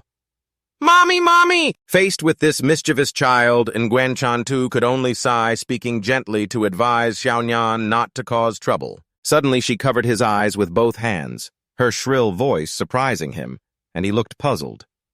Xiaonan." At that moment, Xiaonan clung tightly to the edge of the table, her small hands struggling to climb up. After struggling for a while, it was panting heavily, finally climbing onto the table. Shyly, it turned to him excitedly, saying, "Mom, look, look." Curious, Guen Chanu frowned. "Look where?" A question mark. "Look at what?" But just 1 month later, Tuyen suddenly stood upright on its tiny legs, jumped high, proudly showing a fully formed body with all limbs just like a real child. Seeing that, Guen Chanu's eyes widened in surprise, shouting, "Tuyen Yu!" He hurriedly hugged it, lifting it up, his voice full of excitement. It evolved, but Tuyen was equally joyful, shouting loudly, "Mom! Mom!" While both were still rejoicing over Tuyen's change in the Yulin Hoi chat group, Tan Hoi was trying hard to pull everyone into the game. It's your turn. A mysterious power seemed to seep into Guen Chanu's phone the moment Tan Hoi invited him to join. The image of a black crow with blazing red eerie eyes suddenly flashed along with an echoing voice, "Chanu over here." Scene changes outskirts of Jiang City. Inside an abandoned factory, Lai Trung Hung, holding a bouquet and phone, excitedly taking a selfie first. "Ha!" Ban Ban, just as excited, shouted, "This place is really interesting, isn't it?" Seeing the two friends so overexcited, Guen Chanu frowned, his voice deepening as he reminded, "No need to shout, I heard you." He glanced over the map, recognizing the area as eerily desolate. Muttering irritably, "What the hell is this place? How long has this factory been abandoned?" Ha Bonbon didn't answer his question, but just grinned widely. "Well, we're here now. It's like our first event with the Yulin Club." Li Trung Hung was now focused on one concern only. Where are the two beauties? Faced with his teammates' blank expressions, he could only sigh helplessly inside thinking, these two idiots don't even notice a hint of anything strange. He shook his head, his eyes passing over Tan Hoi, who had just appeared online with strange, confusing speech. Suddenly, Tan Hoi's voice came from behind, gentle but slightly embarrassed. Sorry, I'm late. Hearing her voice, Lai Trung Hung and Ha Ban Ban immediately turned their eyes brightening as they shouted in unison, Tan Hoi. But before they could finish calling her name, a warm male voice interrupted. Hello, everyone. I'm Chi Hai. This unexpected person's appearance caused the two idiots to simultaneously utter confused exclamations, growing louder. Tan Hoi paid no mind to their surprise, just sighed with relief. Luckily, I made it in time. Meanwhile, Chi Hai Ren politely bowed his head and greeted, I look forward to your guidance. But at this point, the two idiots only knew to turn to question the only girl in the group, their voices desperate. Is this your best friend? Tan Hoi blushed deeply, stammering in response. We're just... Chi Hai Ren's face was equally red, quickly adding good friends to emphasize. Tan Hoi awkwardly, Those two words made the atmosphere even more awkward. Faced with harsh reality, Lai Trung Hung's eyes welled up, stammering, You guys, Inside him a sad poem echoed snowflowers, drifting feng shui desolate. Ha Ban Ban looked just as miserable, so upset she couldn't say a word. The reason for their strong reaction, both were genuine single dogs. In contrast, Guen Chanu stood there, his cold, sharp gaze scanning the two new friends. He stepped forward, his voice low and full of meaning. It's your turn. Isn't that the online game from when we formed the group? I don't quite understand. A game to drain negative energy from the group, so why meet here? Faced with his barrage of questions, Tan Hoi could only stammer, the reason, the cause. He questioned her not just to probe. In his mind, a plan began to form. Try refusing her first to see her reaction. But Tan Hoi has already encountered, it's your turn. Is she still human now? After a moment of contemplation, Tan Hoi looked up, her eyes sparkling as she replied, Actually, I just really like exploring and ghost stories. It's Your Turn has a higher level way of playing that fits the Yulin Club perfectly. We haven't had a chance to... Before Guen Chanu could speak, Lai Trung Hung excitedly interrupted. I think changing the way we play is stimulating. Another member of the group immediately chimed in enthusiastically, What a fun game. Ha Ban Ban refused to give up, draping his arm over Guen Chanu's shoulder with a meaningful gesture, then turned to Tan Hoi. That's right, Miss, quickly tell us how to play. Guen Chanu was pulled aside by both of them. He whispered cautiously, Be careful, if the legend of the Huang Tuyen girl is true, this game isn't simple. Game isn't.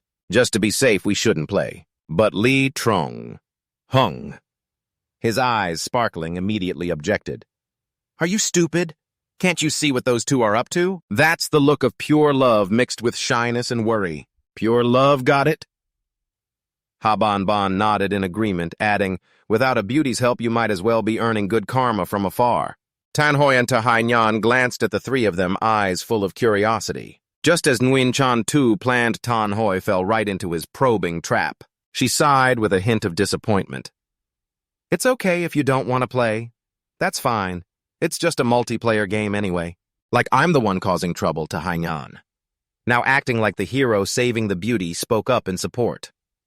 I think Tan Hoi's idea is great. Let's discover a new way to play this game. I'll play along with Tan Hoi anyway. At this point, Ha Ban Ban boomed out exactly, I'll definitely join. Lai Trung Hung then turned to challenge him. Chanu, aren't you scared now? Is he a member of the Yulin Club or what? If I don't join, I'm afraid everyone here will hide in the shadows. Upstairs, where Guen Chanu's gaze couldn't reach, countless corpses hung silently, swaying gently. The dry sound of footsteps echoed, breaking the gloomy silence. A cold voice suddenly spoke. Then let's begin. Guen Chanu's eyes sharpened. His voice lowered as he commanded, You explain the rules. Tan Hoi smiled brightly and replied immediately, All right, classmate Chanu. As she stood explaining the rules, he sank into confusion, questioning himself. Is this move really right? After a moment, he pulled out a necklace, his eyes full of thought. Now he sat alone on a floor, his mind spinning about the game. If it's really your turn, that's strange. What are its rules? Why are there high-level and low-level ways to play? He furrowed his brow, and speculated the low-level play is based on the order numbers within the group. Whoever's turn it is tells their story ending with, "Your turn now." But the high-level version is different. It's live, requiring no fewer than 4 players. According to what Tan Hoi revealed, 4 players stand in 4 separate corners of a pitch-dark sealed room facing a wall. The person in the first corner starts walking forward. The next pats their shoulder and tells a ghost story. Then that person continues the same way. Downstairs, Ha Banban's face went pale, sending chills down spines as he whispered, "Oh my God, so dark." He raised his phone's weak flashlight, groping his way upstairs to the second floor, muttering, "I'm on the second floor. Why is no one here yet?" Meanwhile, Guen Chanu's thoughts were still tangled in the game, no more than 4 players each on a separate floor. Player 1 on the first floor starts to find player 2 on the second floor and tells a ghost story. At that moment, Lai Trung-hung faced the wall, completely unaware that a hand was silently reaching for him from behind. He screamed in a trembling voice as if plowing the field, "Damn it! Ha Banban, are you here? Where is everyone?" Just then, Ha Banban, who loved to tease, gently placed his hand on Lai Trung-hung's shoulder and quietly announced, "Here." This sudden move terrified Lai Trung-hung, who shouted loudly, "There's a ghost!" After realizing this person behind him was his friend, he sighed in relief and asked to be sure, "Is that you?" Ha Banban lost his mood to tease and softly replied in a whisper, "Yeah, it's me." He switched to a mysterious look, eyes sparkling. "Next, I'll tell the ghost story. I'm number 1 Ha Banban. I have 2 brothers who live and eat with me. One day, the eldest brother fell into a lake and drowned. That night, the second brother also died. No one knows why." Lai Trung-hung answered hesitantly, trembling, "No, I don't know." Ha Banban pressed the advantage, shooting a chilling glance at his friend, and continued in a harsh voice, "The horrific ending is that I couldn't sleep that night because I wasn't in the middle. I couldn't stand it, so I split the second brother in half. Half on the left, half on the right, so I got to sleep in the middle again." But he didn't stop. He burst out laughing, slapping Lai Trung-hung's shoulder teasingly. "You haven't heard this story yet?" Cowardly by nature, Lai Trung-hung screamed in fear, "Pervert!" After a moment of laughter, Ha Banban pushed his shoulder firmly. "I'm done telling my story." He pointed toward the dark staircase and loudly said the required phrase, "Your turn, number 2." On the 5th floor, the atmosphere suddenly fell into a terrifying silence. The spiral staircase leading upstairs looked gloomy, as if hiding something unsettling. Guen Chanu still tightly held the red necklace, feeling anxious and silently wondering why it wasn't his turn yet. His neck showed no reaction. Maybe he was overthinking it. He intended to contact 2 friends by phone, but the screen displayed, "Connect charger, battery will die in 10 seconds. The phone was about to shut down in this critical moment, making him silently curse in frustration. Suddenly, 6 footsteps echoed from the corner of the stairs. A faint figure appeared, and a gentle voice said, "Yeah, it's here." Recognizing the arrival, Guen Chanu asked Tan Hoi in a low voice, "My phone died. Can you turn on the flashlight?" Tan Hoi nodded softly, calmly. "Sure." She slowly pulled her phone out as the flashlight lit up brightly. Her face was as beautiful as usual, but her aura was strangely elusive. She smiled brightly, her voice sweet, "I'm number 4. That strange demeanor made Guen Chanu momentarily cautious. He stood up, eyes carefully scrutinizing and listening to her story. Her soft voice echoed in the darkness. One evening, 4 boys and 1 girl were walking together. Her slow narration seemed to pull the whole space into gloom. Suddenly it rained heavily. The 4 boys hurried on while the girl struggled to keep up. Finally, they reached the meeting point. The 4 boys were soaked like drowned rats, but the girl wasn't wet at all.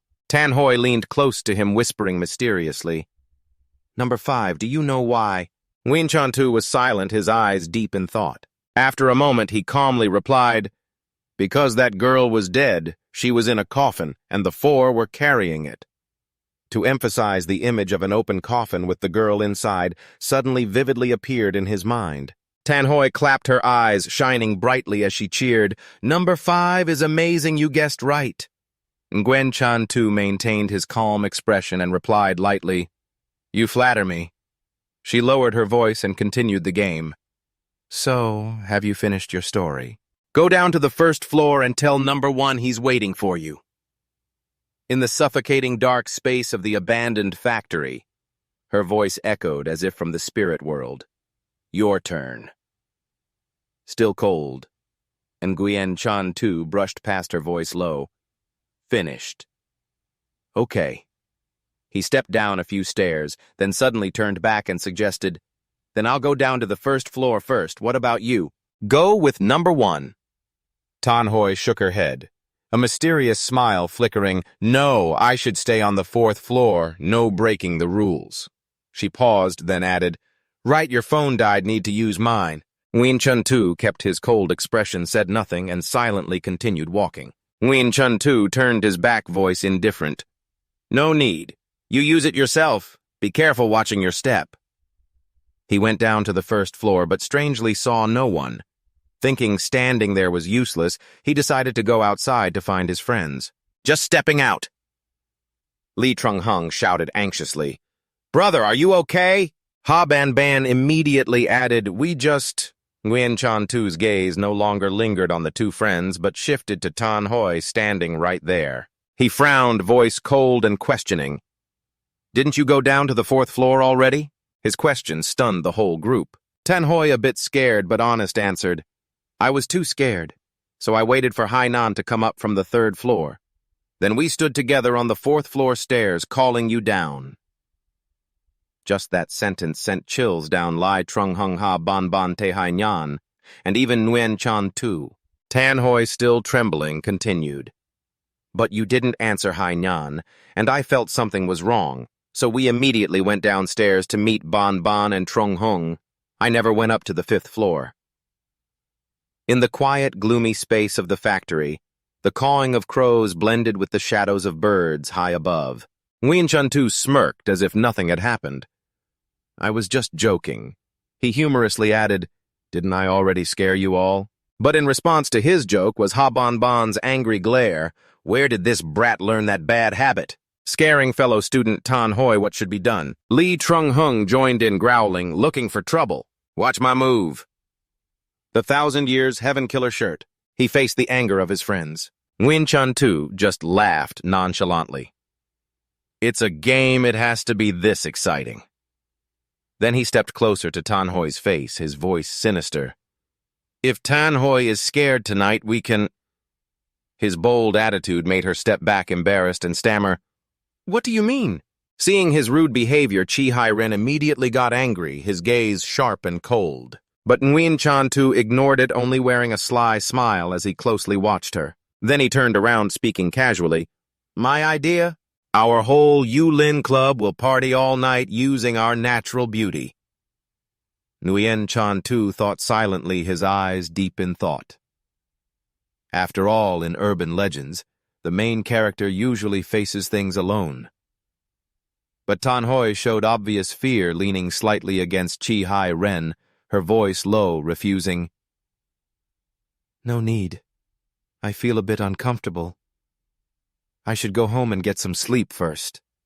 Not stopping there, she gave a charming smile and turned to Chi Hai-ren. Hai-ren, can you take me home? Enchanted by that beauty, Chi Hai-ren nodded immediately without hesitation. Sure, of course. The two left together, leaving Ha Ban to pat Guen Chanu's shoulder excitedly. Well done, brother, truly high-level manipulation. Li Zhongxing wasn't to be outdone, waving goodbye. Then goodbye to those two, see you all tomorrow. Outside, the sky gradually darkened, the air turning chilly. Ha Ban put his arm around Guen Chanu's shoulder, eagerly asking, So shall we party all night? Li Zhongxing laughed loudly, joining in.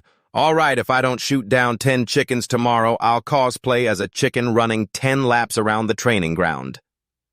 But in response to the lively laughter was in Guen Chanu's silence cold enough to irritate. He sank into thought, his mind replaying the image of the girl identical to Tanhoi on the 5th floor. Something's wrong, but what exactly is wrong? If Tanhoi isn't lying, then who is the person who looks exactly like her? Suddenly a chill ran down his spine. He sensed a terrifying gaze staring from somewhere behind him in the dark of the factory. Immediately, he spun around sharply, shouting, I'm coming back to check this out. The sudden action startled his two friends, who worriedly asked, "What are you doing?" Guen Chanu spoke urgently, emphasizing, "Where did they go?" One of the two, confused, asked back, "Who are you talking about?" He stepped forward quickly, his voice firm. "I mean Tanhoi and Chi Ren." Both Ha Banban and Li Zhongxing froze, repeating the names Tanhoi, Chi Ren. Li Zhongxing ran after him, confused. "That's not right. Why are we here? Didn't we say we were going gaming?" Ha Banban ran full speed after him, shouting loudly to cut through the air. "Wait! There are only the three of us here." Those words made Guen Chanu grit his teeth, anger flaring inside as he silently questioned himself, his gaze cold. Then who exactly are Tanhoi and Chi Ren? At that moment, the necklace around his neck suddenly shone brightly. Without hesitation, he plunged headlong into the darkness of the abandoned factory. His two friends called out anxiously after him. "Where are you going?" "That building is really dangerous." "Don't go, it's dangerous, Chanu."